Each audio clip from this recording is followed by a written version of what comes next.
Ford's Mustang is an icon for the American sports car, backed up by 52 years of heritage. Last fully redesigned in 2015, the Mustang sees no significant changes for the 2017 model year.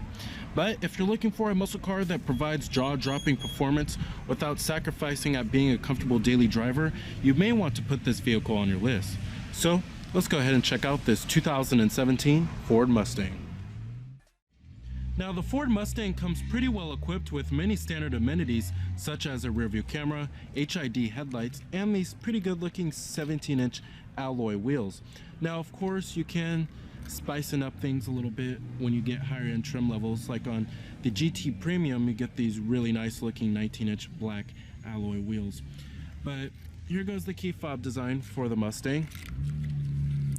It's a pretty good looking key fob, I have to say. And then you have the Mustang logo on the back right here.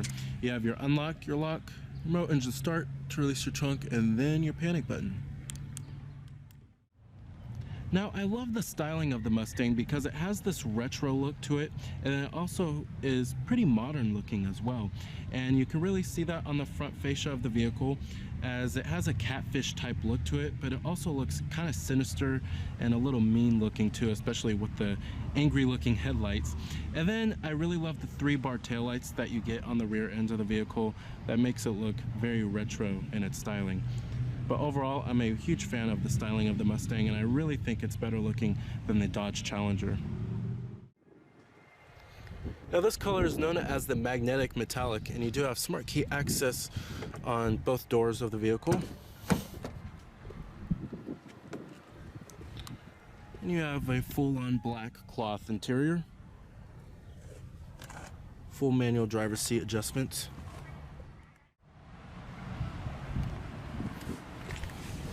Now, stepping on inside of the Mustang's interior, I have to say I really like the sophisticated look it has, and this is a pretty nice looking interior, especially for a base model. Love the added styling details it has on the inside with the molded stitching, which gives it a much more premium vibe inside of here. And then you also do have this nice logo that says Mustang since 1964. Really love that there. But this interior certainly is a lot better looking than the Dodge Challengers.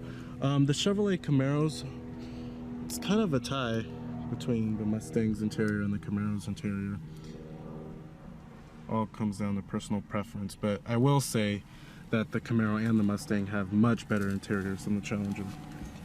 Now, you do have push button ignition, which does come as standard equipment. And what you're hearing there is a 3.7 liter V6. You have a fully leather wrapped steering wheel. Coming to your transmission, we have a 6-speed automatic transmission. You can get a manual transmission, of course. You also do have a sport mode, and when you put it into the sport mode, you can shift the vehicle manually via the paddle shifters. Putting the vehicle into reverse reveals your standard rear view camera, which comes with guidance lines and trajectory. That really does help out quite a lot, especially since the Mustang has pretty poor rear visibility. Now I'm gonna go ahead and turn on the lights and the hazards. Let's go ahead and check out the exterior of the vehicle. All windows are fully automatic. Let's go pop up the hood and check out the engine bay. Now, the Mustang is undeniably one of Ford's most iconic vehicles. Now, some generations of the Mustang have been more iconic than others. However, as soon as you see this vehicle on the road, you know instantly that it's a Mustang. It's easily recognizable as one. Coming up front, you have HID projector headlights, and you have LED accenting lights.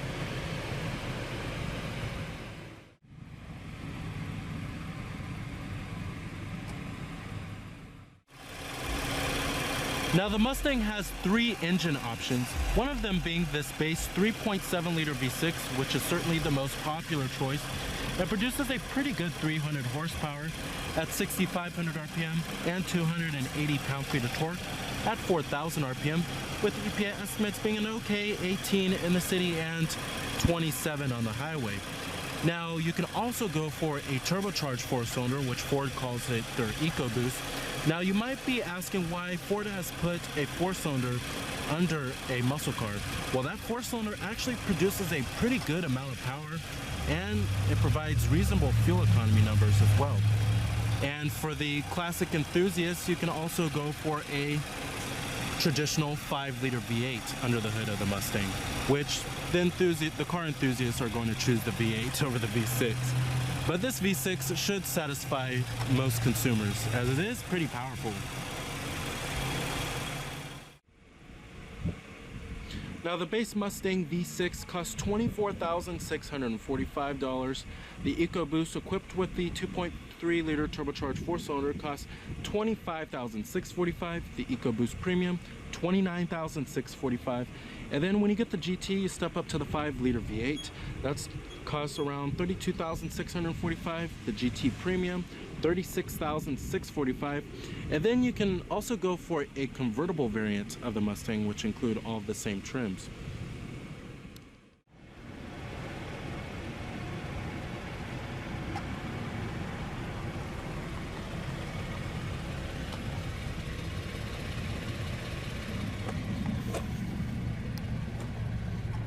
This particular Mustang costs $26,740. Like I said, EPA estimates are 18 in the city and 27 on the highway.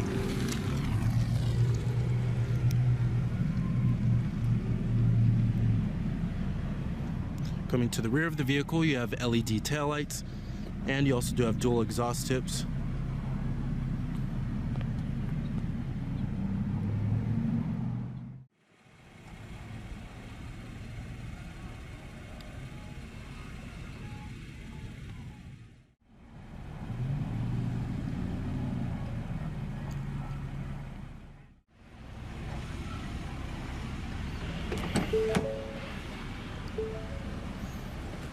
Of course, you have all of your basic power necessities: power windows, mirrors, and your power door locks, chrome interior door handles.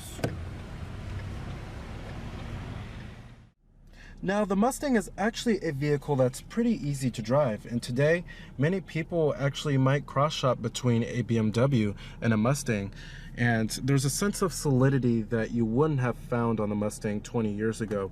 But the Mustang rides incredibly smooth, and it has a very comfortable ride quality. It's also very quiet on the highway. But if you want, you can go for a stiffened suspension setup on higher end trim levels for the EcoBoost and the GT models. It's not available on the base Mustang V6 if you want a little bit of harshness in your ride quality. But the Mustang rides kind of with luxury car ease, and that's pretty good at this price point, I have to say. The steering and the handling are also much better in years past. You can feel for where this vehicle is trying to go. It's very nimble, and it's actually quite fun to drive around corners.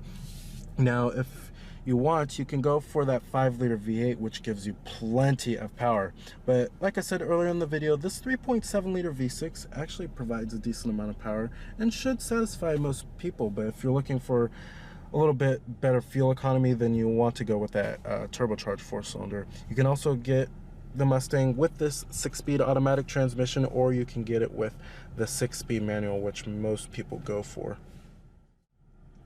Interior quality in this Mustang is much better than in former generations of this vehicle, and the materials on the armrest and the mid-door panel are quite nice. You have this nice softly padded armrest, and the mid-door panel is wrapped in cloth.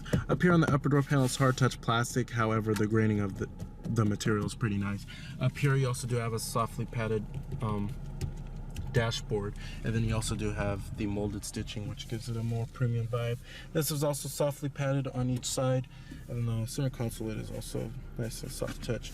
But overall, the materials aren't too shabby, especially for a base Mustang and given the price point.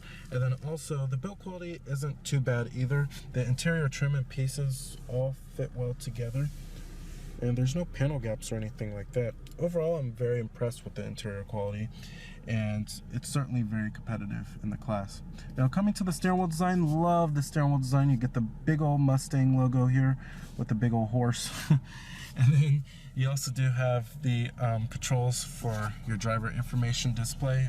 And then you also do have your cruise control, and then your steering wheel mounted audio controls, Bluetooth phone controls, all that good stuff. Instrument windshield wipers, manually dimming rearview mirror, map lights. Down here you'll also find a USB charging port, and a 12-volt power outlet, and a little storage cubby. Dual cup holders, your parking brake. Then you have your center console, which has an okay amount of storage space. You have your USB, another USB charging port down there, and then another 12-volt power outlet. Now you can't get the Mustang with the sunroof. However, if you're looking for that open air kind of feel, then you'll definitely want to go with the Mustang convertible. Coming to the gauges and the instrument cluster, love the gauges here. The font is big and bold, love that. Coming on the left, we have your tachometer, and then your coolant temperature. On the right, you have your speedometer, and then your fuel gauge. And the center right there, this shows you all of your driver information, such as your distance till empty, or your fuel range, and then you have your tire pressure monitoring. And then right here shows you your gauge detail, shows you the air and fuel ratio. There's cylinder head temperature, oil pressure, oil temperature, all that good stuff. You won't find that on a lot of vehicles. And then you have your trip and fuel economy, shows you your trip information. Then you have your track ops, you have an accelerometer, acceleration timer, brake performance, lap timer. And then you have your driver assistance, you have the auto engine off, but you can turn that off if you would like. That helps save a little bit of fuel. The auto start stop system. And then you have your settings, you have your vehicle, the lighting, the locks, you can do a remote start, oil life reset, windows, wipers, many different settings that you can change here. Then you have your Ford My Key, shows you your My Key status. Then you have your display setup, the temperature, tire pressure, and then your language, all that good stuff. Love this little driver information center. It has a lot going on here. Now, I actually did find a pretty comfortable driving position in the Mustang, and the seats are incredibly comfortable. They're nice and plush and provide a really good amount of support on the side bolsters, and thigh support is also not too shabby. The steering wheel in the Mustang also does manually tilt and telescope, so you can get in a more comfortable driving position. And the visibility in the Mustang is all right, but you do have a pretty thin A-pillar, and seeing out of the windshield isn't too hard, but when you get to rearward visibility, there's massive blind spots, as you can see. But at least a rear view camera does come as standard equipment. Coming to the AC controls, you have pretty small knobs, I have to say. I wish the knobs were a bit bigger, but you do have your fan speeds, and then your different zones, and then you have your temperatures as well. And it has a pretty high quality feel to it. Now, coming to the head unit, this is your base radio head unit that you get on the Mustang. Now, you can also go for the Sync 3 infotainment system, which I rather much prefer. However, if you want to look at the Sync 3 infotainment system, check out my latest reviews on all 2017 Fords. It'll cover the Sync 3 infotainment system. However, I'm not a huge fan of this because it's just lots of buttons going on here. It's not very simple, and it can take a little bit of time to get used to. Now, you do have all of your regular audio sources, which do include AM, FM, satellite radio. You can also go for that. And then you also do have your Bluetooth streaming audio, all that good stuff, USB port with iPod integration, and your auxiliary input. And if you want to click for a different radio station, just go to radio right here. And then changes your band. And then you have your tune knob right here. Then you also do have your media sources, of course, and then your phone. You can hook up your Bluetooth phone, of course. You can set the time. Then you have your menu. You have your sync apps, sync settings, audio settings, your display settings, and then camera settings, all that good stuff. You also do have an integrated dial pad right here too, which it gets rid of that when you get the Sync 3 infotainment system. The dial pad is actually integrated onto the head unit itself. And then right here is where you'll find your presets, and then you have your Bluetooth, your answer, and your hang up. Then you have your volume knob right here as well. Overall, it's a pretty simple head unit, but it's pretty complicated to use. They could have made it easier to use. Now, sitting back here in the Mustang, and just as I expected, there's not a whole lot of rear seat legroom, but what's even worse than that is the headroom back here. Not a whole lot of headroom. But you're not buying this vehicle for practicality.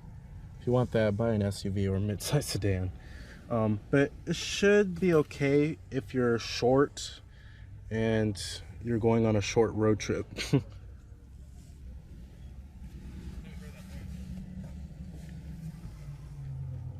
All right. So the 2017 Ford Mustang is an excellent choice for a muscle or an entry-level sports car. With its wide array of powertrain options, its incredibly refined driving dynamics, and its high-quality interior with many gadgets available. So remember that this is Cameron Birch from Cameron's Car Reviews.